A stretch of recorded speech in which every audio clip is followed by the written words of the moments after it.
Bonsoir à tous et bienvenue sur le plateau d'Un cœur qui écoute, votre émission de spiritualité.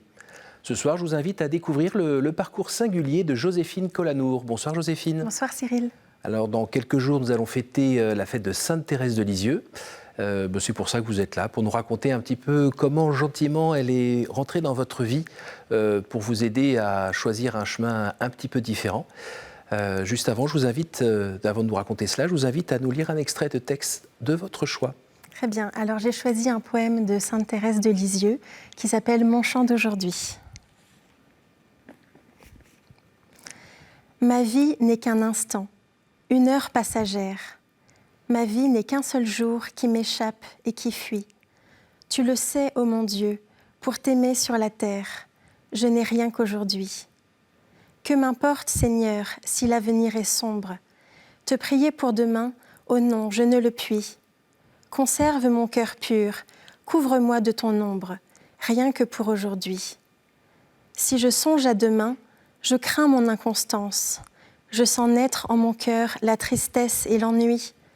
Mais je veux bien, mon Dieu, l'épreuve, la souffrance, rien que pour aujourd'hui.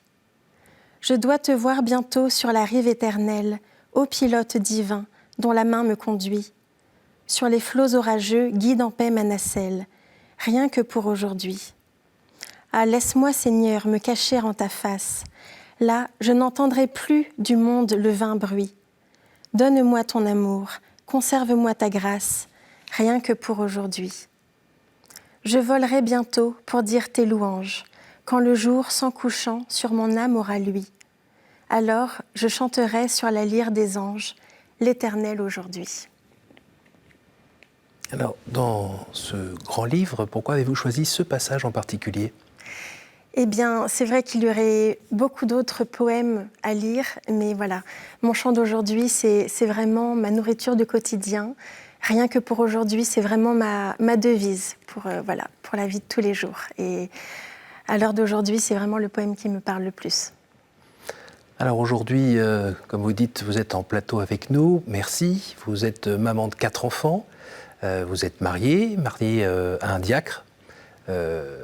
Colanour, c'est un nom qui vient plutôt du Kerala en Inde, c'est bien ça ? Voilà, mon mari est d'origine indienne et vient d'une famille chrétienne de l'Inde. Voilà. Vous travaillez aussi et vous avez la gentillesse de pouvoir vous libérer ce matin. Merci. Alors, question, Sainte Thérèse dans votre vie, vous êtes née avec, elle était à côté de votre berceau ou ça s'est passé autrement ? Alors, elle était à côté de mon berceau, mais je ne le savais pas du tout. Je l'ai appris plus tard. Donc moi, au départ, je viens d'une famille mixte. Toute ma famille, côté maternel, est catholique, oui. Et ma famille, côté paternel, est juive. Donc bébé, j'ai été baptisée pour faire plaisir à ma grand-mère maternelle, mais j'ai été élevée vraiment dans les deux traditions. Donc voilà, quand j'étais petite, je faisais Pâques et Pessah, Noël et Hanouka, etc. Et ça me plaisait beaucoup, cette diversité. Il y avait plein de fêtes, c'était agréable. Voilà. Et puis un jour, voilà, quand j'ai eu 9 ans, j'ai assisté à une messe dans une petite église de campagne très abîmée. Il y avait un grand Christ ensanglanté et Saint-Laurent avec son barbecue. Donc voilà, j'ai été complètement effrayée dans cette église et en sortant de cette messe, j'ai dit « c'est fini, je ne veux plus du tout entendre parler de religion ». Et ni votre mère ni votre grand-mère ne vous ont expliqué ? Alors, ils n'ont pas du tout réussi à me raisonner.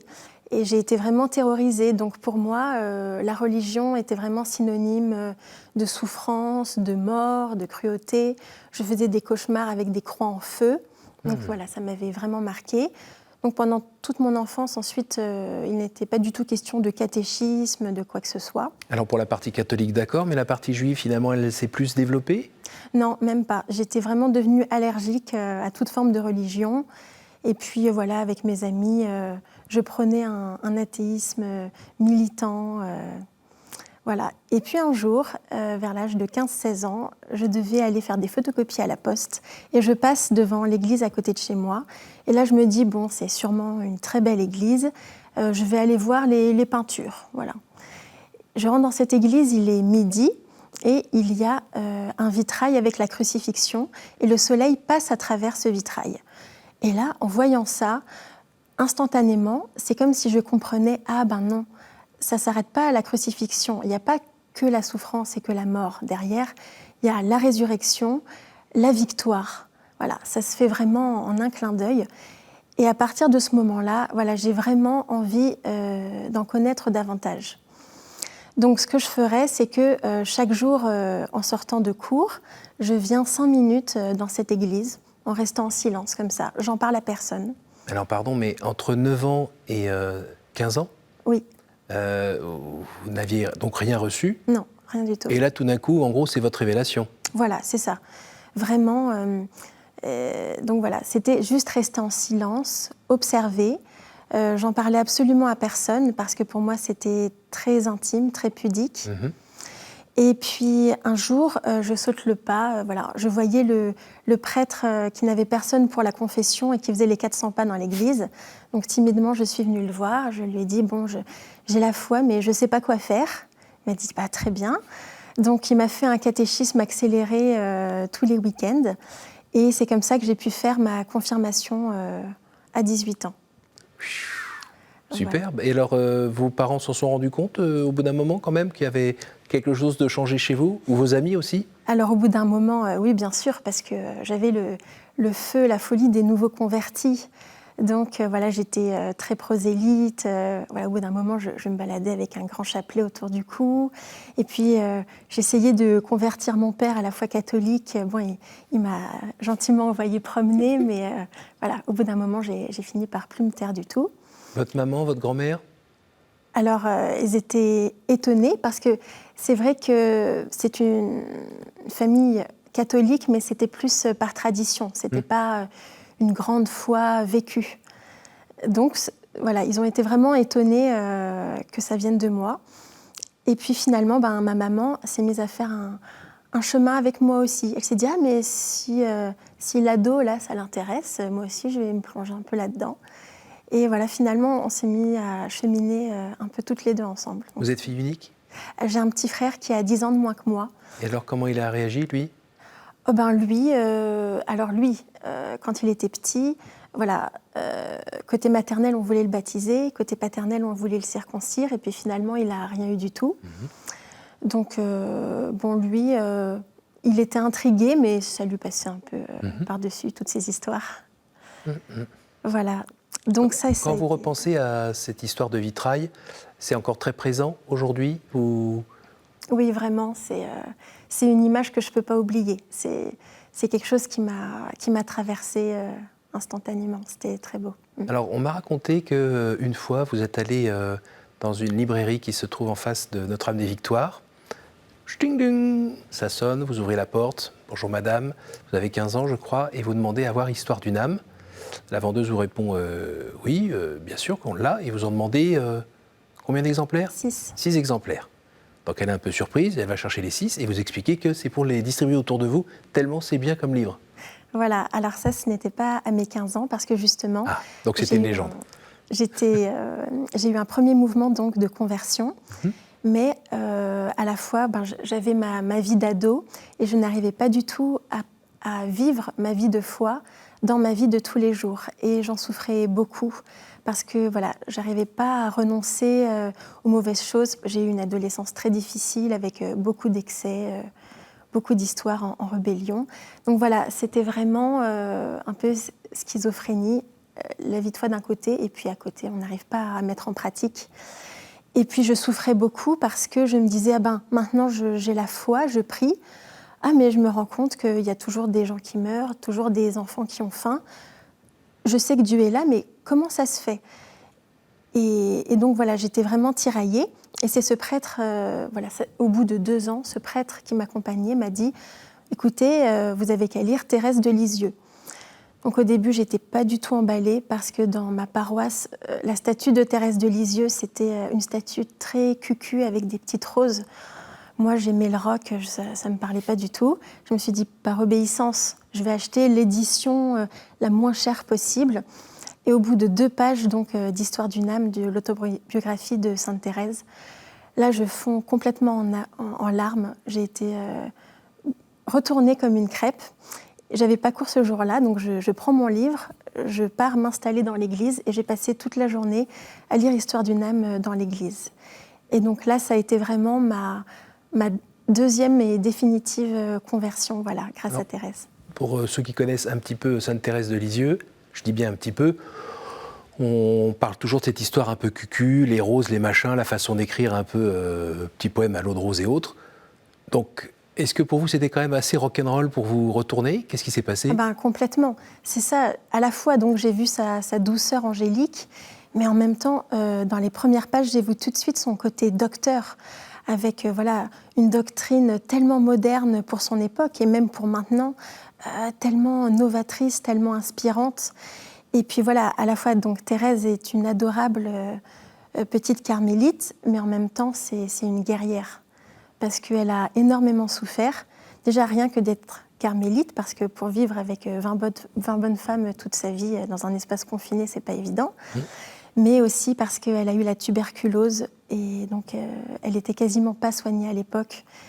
Et puis aussi des souffrances dans sa famille, avec son père qui est devenu fou et qui est mort quand elle était jeune. Donc voilà, vraiment, Thérèse, elle a tout pour toucher tout le monde. La tension entre ce que j'aimerais faire et ce que je fais, ça a duré combien de temps à peu près dans sa phase très intensive? Parce que je pense que ça peut continuer encore aujourd'hui. Oui, bien sûr. Ça a duré vraiment 2 ans, jusqu'à ce que je découvre Thérèse, qui m'a donné à la fois la force de jeter mes vieilles casseroles, ou en tout cas la grande majorité de mes vieilles casseroles, qui m'a fait comprendre beaucoup de choses par rapport à la souffrance. Comment se positionner face à la souffrance, comment aimer. Comment se positionner par rapport à la souffrance? Ce qui a été vraiment formidable pour moi, c'est que Thérèse dit « il faut tout offrir ». Donc à la fois, il faut offrir les tout petits gestes d'amour, les tout petits gestes d'attention, et à la fois, toutes nos épreuves, toutes nos souffrances, les offrir à Dieu, et participer ainsi au salut du monde. Et que notre souffrance à nous, si on l'offre, elle va pouvoir porter du fruit pour quelqu'un d'autre. Dans la formulation, Seigneur, je t'offre la remarque désagréable d'un de mes collègues qui m'a fait de la peine. Voilà, exactement. Je te l'offre, et après, c'est dans un but particulier ou je te l'offre, point? J'attends quelque chose en retour, ça marche comment? Non, après, tu en fais ce que tu veux, hein. Mais je garde pas ça pour moi. C'est vraiment un cadeau pour toi. Ça libère? Ça libère, et puis ça donne une paix profonde. Pas une paix youhou, c'est super, mais une joie qu'on ne peut pas nous enlever. Et donc Thérèse est vraiment arrivée à un moment clé de ma vie, où ensuite il y a eu des choses très difficiles. Et cette connaissance de Thérèse m'a vraiment donné cette joie profonde qui a fait que mon navire n'a pas chaviré dans les moments difficiles. Pardon d'insister, mais qu'est-ce que vous auriez envie de dire à des jeunes gens qui aujourd'hui nous écoutent et se trouveraient dans cette situation de tension très forte entre ce qu'ils aimeraient vivre, leur idéal, leur foi, et puis leur faiblesse, et puis le monde dans lequel on est avec toutes ces tentations? Après, on est tel que l'on est, c'est-à-dire on ne peut pas tout changer du jour au lendemain. Le Seigneur nous prend vraiment là où l'on est, avec notre caractère, avec nos faiblesses. Et ce qu'il veut, c'est vraiment marcher avec nous. Il veut un chemin de bonheur pour nous. Donc le but, c'est pas d'être en première page d'un catalogue de cadeaux parfaits. Mais il nous dit, là, ce chemin de vie que je te propose, c'est vraiment pour ton bonheur et pour apporter le bonheur autour de toi. Donc c'est que du bonus. Il y a une dizaine d'années, vous avez perdu votre maman, c'est ça? Voilà, c'est ça. Et alors ça, vous avez réussi à l'offrir comme ça à Dieu ou... Oui, de fait, j'ai été très édifiée parce que ma maman, qui avait commencé vraiment à faire un chemin de foi, me disait, je prie pour que si je meurs, je suis prête à offrir ça pour d'autres. Donc ça a été très édifiant pour moi. Et puis aussi, Thérèse m'a donné la force de consoler mes proches, de consoler mon papa. Et c'était vraiment, à la fois je souffrais, mais à la fois dans ces moments-là, je sentais un côté, le roc. On est sur un roc, et cette joie, personne ne va nous l'enlever. Parce que vous aviez à peine 23 ans, c'est quand même... Oui, c'était encore bien jeune pour perdre sa maman. Oui. Mais Thérèse aussi a perdu sa maman quand elle était petite. Et avec Thérèse, j'avais vraiment tout pour m'inspirer. C'est votre sœur? C'est qui aujourd'hui, votre amie? C'est ma sœur et mon amie, oui, vraiment. Alors Thérèse, aujourd'hui, dans votre vie, aujourd'hui, elle se présente à quel moment, à quel endroit? Les moments d'intimité que vous avez avec elle, c'est votre prière quotidienne? Voilà, c'est ma prière quotidienne et puis j'ai sa photo chez moi, donc on lance un petit regard complice. Donc même si je suis très occupée avec les enfants, etc., ben voilà, Thérèse, on se comprend, je pense à toi. Vous avez choisi laquelle? Photo ou image ou tableau? Alors, j'ai compris que ce n'était pas la statue. Hein. Alors j'en ai deux que j'aime particulièrement. Une, quand elle a 15 ans, juste avant de rentrer au Carmel, où elle a un regard très fier et qu'elle a fait un chignon haut pour paraître plus mature, pour pouvoir rentrer très jeune au Carmel.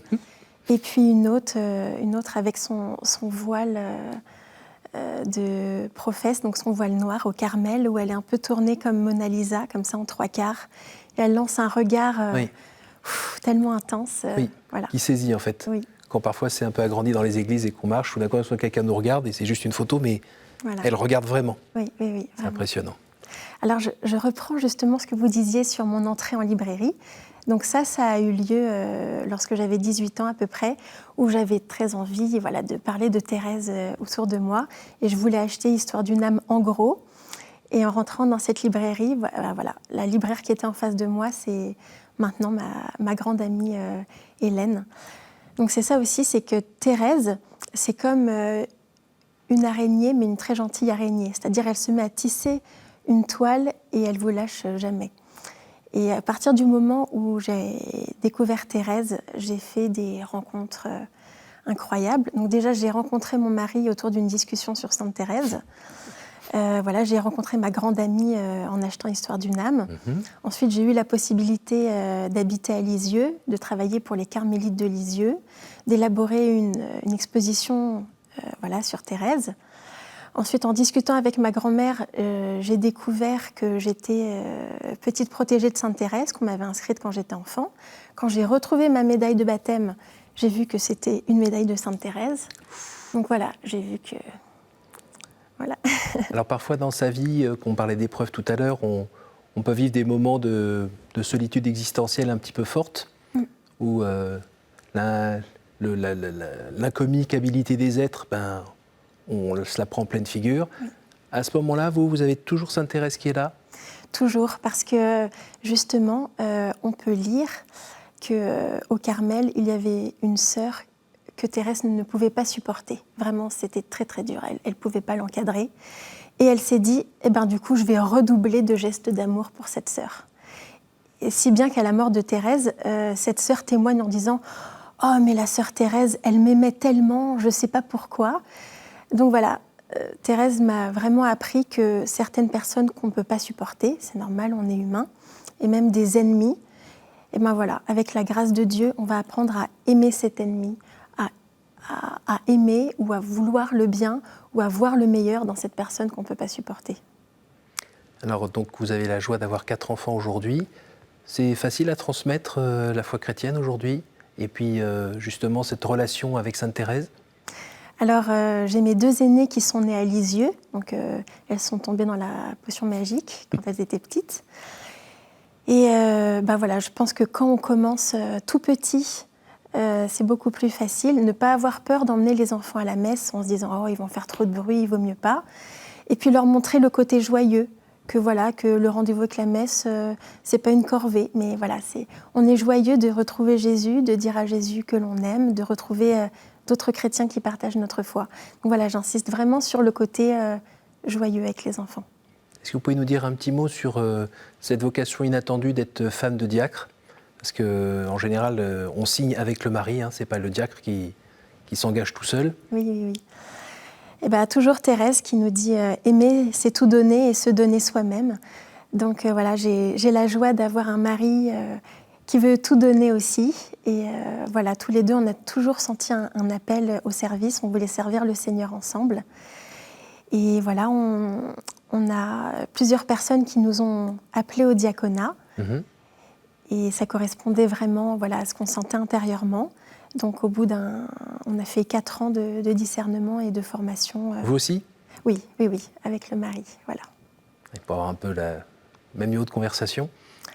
Alors, C'est différent de la formation théologique, si vous voulez. C'est plus, voilà, avec les autres candidats au diaconat et leurs épouses, vraiment cheminer ensemble et puis se rendre compte que le diaconat, voilà, c'est pas être un super catho, c'est pas pour des mérites, mais c'est vraiment être et prendre la place du serviteur. Voilà. C'est difficile parfois ? Alors, c'est vrai que c'est pas toujours évident parce que déjà, je ne peux pas être avec mon mari dans l'assemblée pendant la messe. Donc, au début, on a notre petit dernier. Quand il voyait papa monter à l'autel, il disait « Papa, papa !» Mais voilà, ça s'est vraiment harmonisé. Et puis là, je pense qu'on a trouvé un bon équilibre pour la vie de famille. Oui. Et le côté, c'est ça, il est moins présent le soir, il a plein de réunions aussi en plus de son travail ? Alors pour l'instant, non, parce que voilà, mon mari est ordonné depuis seulement moins d'1 an. D'accord. Et voilà, dans sa grande sagesse, l'archevêque a dit, bon, là, le jeune père de famille, pour l'instant, on ne va pas trop lui en demander. Donc voilà, on fait les préparations au baptême dans notre paroisse Saint-Étienne-du-Mont. Et voilà, donc lui, il participe à la liturgie, mais pour l'instant, c'est tout à fait vivable. Et je crois que c'est le plus jeune diacre de Paris, il y a quelque chose comme ça ? Je crois. Peut-être, je crois. Bon. Alors, on arrive à la fin de cette émission. Oui. Le moment des questions, j'ai 12 cartes. Je vais vous demander par 3 fois de me dire un numéro. Je vous écoute. 4. Quel est le personnage ou le saint que vous aimeriez retrouver au ciel ? Et vous n'avez pas le droit de me répondre Sainte Thérèse. Alors, si ce n'est pas Thérèse, moi, j'aimerais Saint François d'Assise. Voilà, pourquoi ? Parce que voilà, lui, c'est vraiment un vieux de la vieille. C'est-à-dire, il ne transige pas. C'est l'amour de la pauvreté, l'amour des pauvres. Et voilà, pour moi, c'est vraiment le saint qui vit l'Évangile à fond. Je vous écoute. Alors, 8. Quelle est la vertu qui vous manque et à laquelle vous aspirez ? La patience. Oui, c'est vrai que j'ai un peu de mal d'être patiente, surtout quand je dois répéter 15 fois aux enfants de se lever le matin. Voilà. Et Sainte Thérèse, qu'est-ce qu'elle dit de beau sur la patience ? Elle était très patiente, clairement, parce que justement, quand elle avait la tuberculose et que les sœurs voulaient la soigner, même quand elle avait 42 fièvres et qu'elle était brûlante, on venait lui rajouter une couverture. On lui faisait boire du sirop de limaçon en remède, ce qui servait absolument à rien.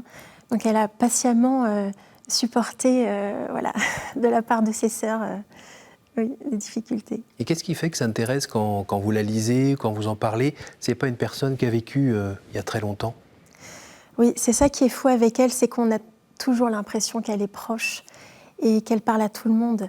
Et voilà, si on passe outre le côté fleuri de ses écrits, on voit à quel point c'est nouveau, à quel point c'est moderne, et le courage qu'elle a. Il y a sa jeunesse qui est toujours aussi présente dans ses textes ? Oui, bien sûr. Le fait qu'elle soit morte à 24 ans, c'est l'éternelle grande sœur, l'éternelle confidente. Oui. Un dernier ? Et 10.